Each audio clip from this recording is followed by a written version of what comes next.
Hello everybody, the name is Lemboler Jr. and I am here with Mr. Joseph Koppenhoff. Am I saying it right? Koppenhoff. Yeah.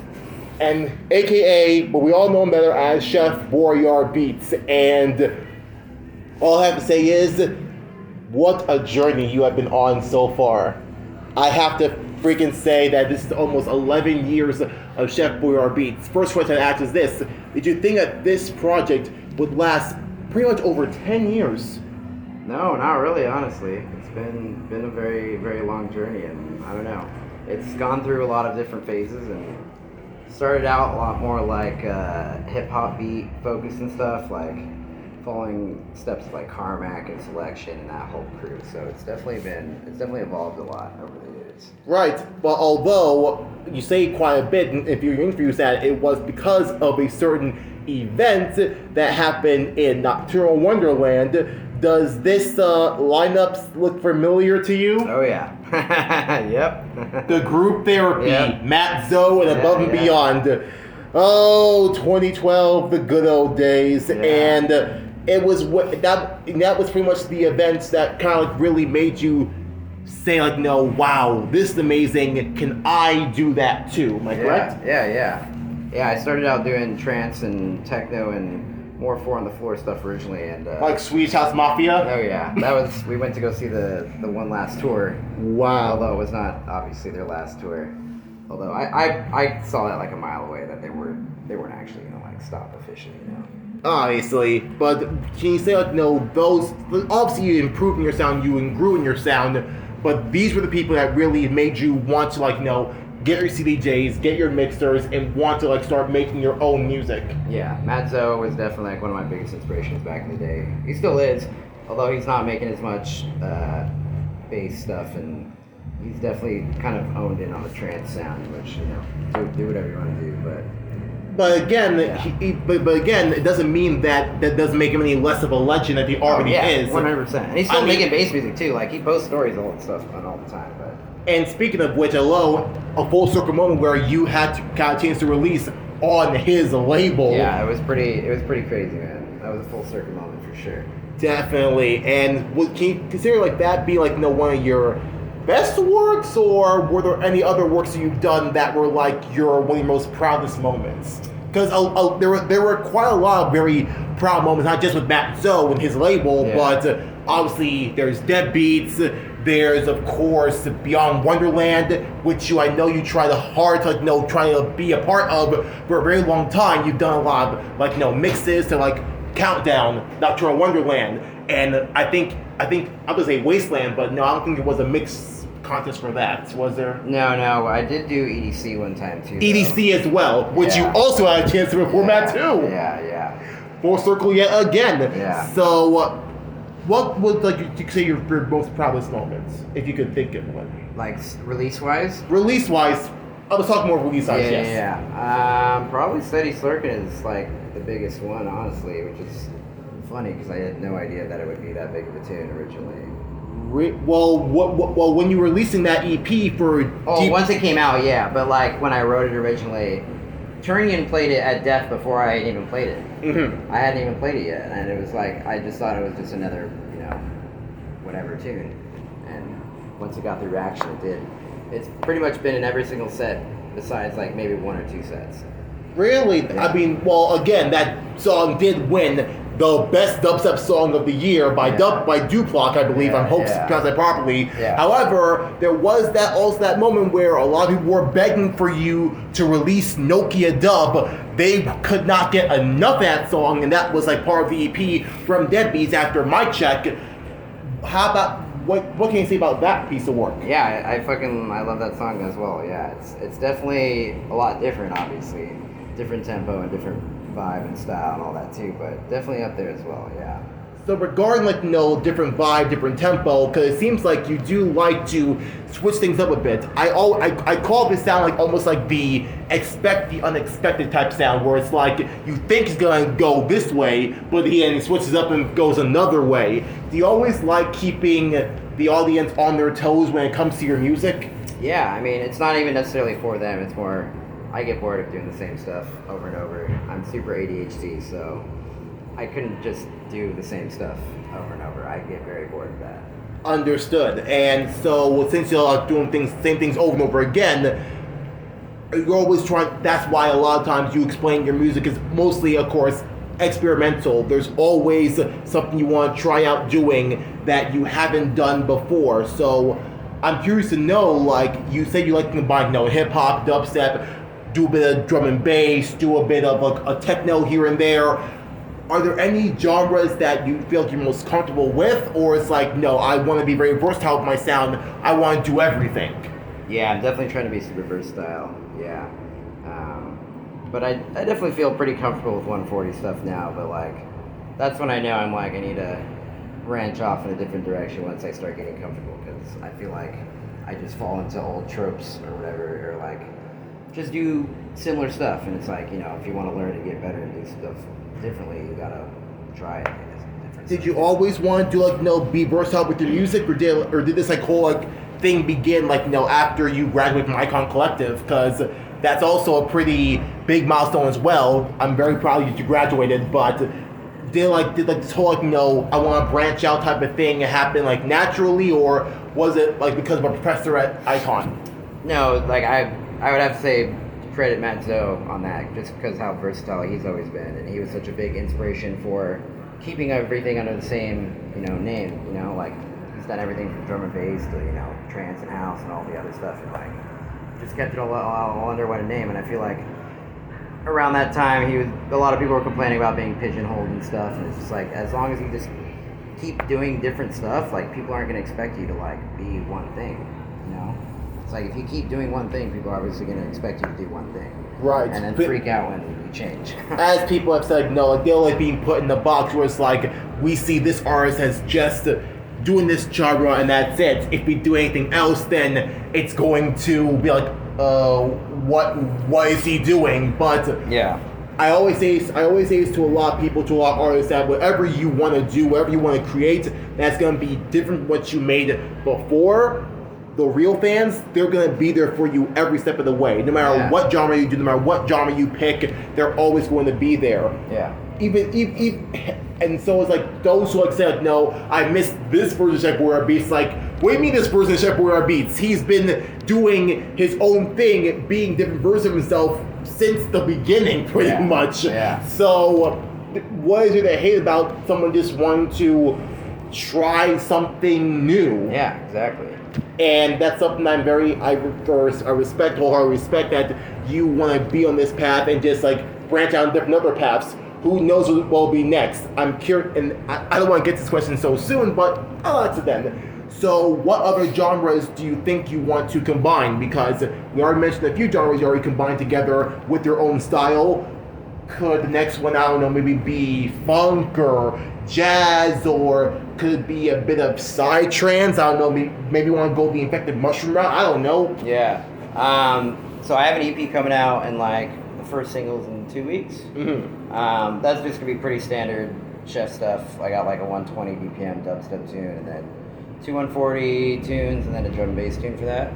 But I did start writing an album earlier this year, and trying to just hit a bunch of different genres, styles and stuff, but trying to keep it kind of rave and club focused. This is the debut album of Boyarbeatz. Yeah. Oh, I'm sorry. See, 2024 is the year for a lot of artists when it comes to making debut albums. And now we got Chef Boyarbeatz on the list. Oh my goodness. So this is going to be more, folks, like I said, this is going to be more hard techno, hard. Definitely trying to hit a bunch of different stuff, but I got speed garage on there, and breaks and drum and bass and liquid, and trying to hit a bunch of different styles. Wow. Yeah. I can hardly wait to go on that journey, and I'm curious to know about, regarding the name, of course, Chef Boyarbeatz. Of course, it was inspired by Chef Boyardee. Mm-hmm. I don't know if we should speak about Chef Boyardee, because I know that I don't want to hit a nerve there. However, you just looked at the name, thought it'd be cool. Let's change Boyardee to Boyarbeatz. I mean, Santahola was doing it with changing the H and S to reversing around because of Star Wars. Yeah. Or was out sued by because of Disney. You get sued by Chef Boyardee, did you? I have not, but I don't think I'm that big enough yet. But I feel like they could hit me with it, but also I don't really use the branding like as super on point as much anymore. You know, like the name logo definitely kind of looks like it, but other than that, I don't really like use a lot of their branding. You know, so I don't know. I don't know if they would actually hit me with the cease and desist. Okay, hopefully that does not happen. Yeah. But I'm just curious to know, like, when that name came to be, and you decided let me be Chef Boyarbeatz. Well, fine. I'll ask the question then. Do you even like to cook? Oh, I love to cook. Yeah. Cooking's great. Okay, I'll be very ironic if like, no, you just chose because it was just cool, but no, I don't really chef up in the kitchen. Yeah. No, my girlfriend's definitely got me on more of the healthy kick too, which has been nice. But yeah, cooking's a lot of fun. Although I will say this though, since we're on this topic here, there's another artist who I also interviewed who's also pretty big in the cooking. Have you heard of DNMO before? He's Deadbeats alumni, but he also does drum beats as well. Yes. Yeah. Yeah, I saw he has like a YouTube page or something. Yes. Someone linked me that. Yeah. I will say this: it'd be cool if you guys maybe make a little something together again, stepping a bit more into drum and bass. But again, who knows? I don't know. I don't mind seeing you and him have a bit of a cooking segment together. It'd be pretty. Yeah, that'd be cool, man. Yeah. I'm just putting it out there as an idea. Take it or leave it. I would love to see that if possible. But, dude, Chef Boyarbeatz, this journey that you're on and all the music made so far has been absolutely freaking incredible. And I feel like what got you where you are right now is mainly because of not only because of you being a fan of the music that you really love, like, we mentioned Matt Zoe, we mentioned Above and Beyond, I could say maybe, Chasing Status, Swedish House Mafia, all these people that you really were into, but then they just grew into you having your own DJs, having your own mixer, going to Icon Collective, and then it seems like even during Icon Collective, you were just pretty much doing what I like to do sometimes, which is pretty much networking. You were just talking to certain people of like, can I be a part of this show? Can I be part of this collective here and there? Heck, you even tried making your own. I remember the Vibe Tribe as well. Yep. I don't know why. I tried looking that up on SoundCloud and it was all gone. Yeah, I stopped paying for it, so I had all the radio shows I had from college and they're all gone. Yeah, I know. I was really thinking to myself, I would love to hear how Vibe Tribe began, how it sounded in the beginning, because that's what I do my research. I mean, you and Salem, you guys made something pretty special there. Yeah, I think I still have some on Mixcloud, but I don't think it's labeled under Vibe Tribe. For a while, I was doing just a random, I just called it A State of Joey, kind of like a State of Joey. Yeah. Yes, OJ. I never forgot who put that up now. ASOJ. Okay, Armand Band, please don't get angry at that. Juna Beats, don't get angry at that. Please, it was college, okay? It was college, okay? Yeah. He was just really inspired by you guys. Just please go easy on him. But I gotta go to Mixtown and look that up. After this, I have to. Yeah. But not only that, we also gotta talk about MDA. Am I saying it right? Follow MDA. Oh yeah. The House Collective. Yeah, back in Orange County. Yeah. Can you also say that kind of helped you in your journey as well, because you were really on that path for quite a while. It was Icon Collective. There was Deep Dark Dangerous. But I think MDA was something that you were very proud of. Yeah, I was a resident with them for a little bit, and we actually tried doing a bass night on Thursdays, and we had to do it once a week, so it was we didn't have a budget. We were just basically working with how many people came in, We told the people, we can only pay you guys what we make, so however many people you guys bring in, that's how much you guys get paid, So it was definitely struggled at times. It's hard to start up a whole new weekly, and also doing weekly is very tough, and not being able to have headliners and stuff. So it was basically whoever the locals brought in, that's who was there, But I did do a bunch of house shows with them. I played direct support for Maximono and Low 99, and I think one other person, and I did some other sports shows too. But yeah, that was a lot of fun, and that was kind of also the end of me doing house stuff. Understood. Yeah. But I there's a lot of aberration, also inspiration to be taken from that, because even nowadays, especially in NYC, I'm seeing and learning about many collectives who are just beginning and want to bring something to the EDM community, and they would just do like, off the skin of their teeth. Like, all they had was just certain locals, certain friends that they knew, and they like, let me just come together, and like, it all began with, like you said, we'll just pay you what we make and whoever shows up. So nothing's really, it's not going to be like a big time thing, but at least it's something, and that's something I feel like is a community thing that we all should learn about and take from, and like carve our own path. Like, we all have to start somewhere. You had to start somewhere in your journey. I bet, heck, Swedish House Mafia, Matt Zoe, Porter Robinson, all these people that we all love and we want to see, we all climbing trying to get those tickets. Yeah. They all began somewhere. Yeah, for sure. And that's something that's something that we all have to remember about, because when we reach a certain level in our career, in our journey, we always think to ourselves like, wow, this is where we're at right now, but I remember like years ago I was doing this. Heck, you were working at Jersey Mike's too, and that was a pretty done deal at the time, but music was your life. That was really what you wanted to do, so you had to quit the job, proud of you, and it's like, you know what, I'm going to do this full time, and it's a pretty good investment so far. I actually, I got a job up at Sprouts in November of last year, so I'm still doing that, like, I'm just doing 2 days a week right now, but I told them I can only do Monday through Wednesday, and they were like completely cool with it. So you didn't truly quit your day job. I did it for like 5 months, and then I was like, I wasn't touring as often, so the lack in touring at one point, I was like, all right, I need some money, because I was doing DoorDash and stuff, and I was like, it was very unreliable and frustrating, and at times like you wouldn't make anything, and other times you make a lot of money, and it was just like, I'd rather have consistent money and work 2 or 3 days a week, and I get free food at work sometimes and stuff, and yeah, it's pretty chill.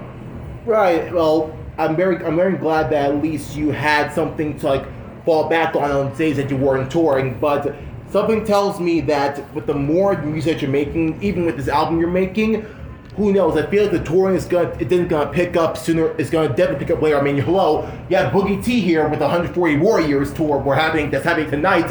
But also with this debut album tour, something tells me we're going to be seeing a future tour of that album, am I correct? Oh yeah, I have some cool plans for that already that I don't want to divulge yet, because I feel like it'll be cooler once it happens. Exactly, so it's best not for me to ask, who you're going to bring, who would you like to bring on your tour, right? Yeah, it would definitely, I'll say that it's going to be basically an all special guest lineup.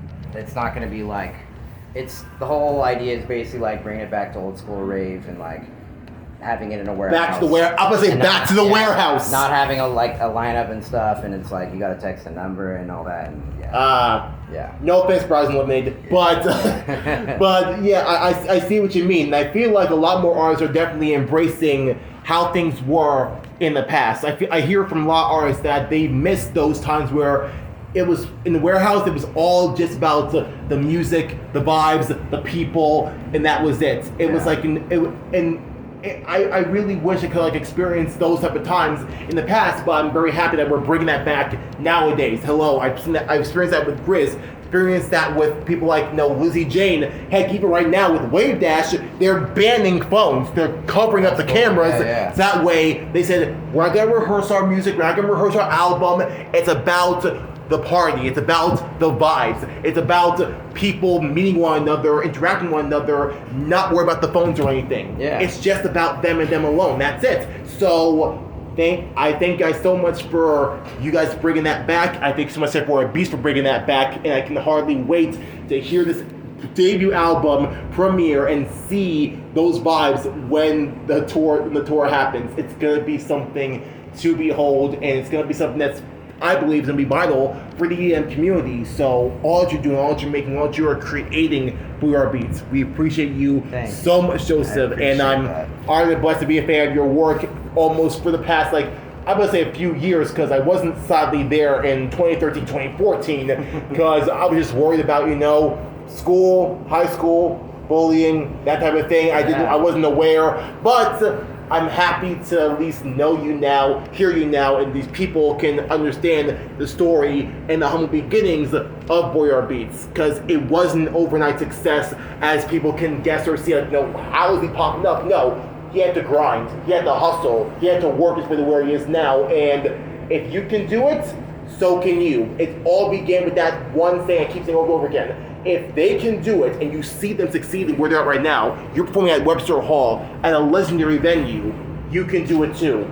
Never give up, always follow your dreams, and hey, sometimes it's about talking to the right people that can lead you to somewhere better. Yeah. That's how it was with Boyarbeatz.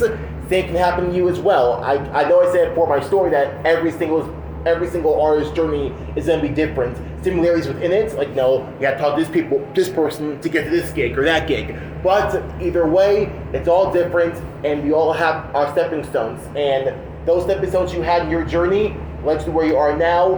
And all I gotta say is just respect. Thank you. Respect to your music, respect to the journey, respect to the hustle, respect to everyone in this tour, and Boogie T for bringing you here. That is absolutely freaking incredible. Another amazing legend. Thanks so much, Boogie T, and thanks so much, Chef Boyarbeatz. Thank you guys so much for listening as well. Thanks so much for everything, man. Thank you. Yeah. It's an absolute honor to witness this little set. Hopefully, I can get something longer. I'm coming to that tour because I need at least an hour, I know, an hour 30 minutes of Boyarbeatz. I'm sorry, they did you dirty here, but hey, it's still a victory. It's still a dub. It's still a W. It's Webster Hall, man. But anyway, thank you guys so much for watching, so much for listening. Remember the name Boyarbeatz, remember the can, remember the chef. He's gonna be chefing up in his flavor journey. This is Limo Jr. Joseph signing out. Love you guys so much. Peace.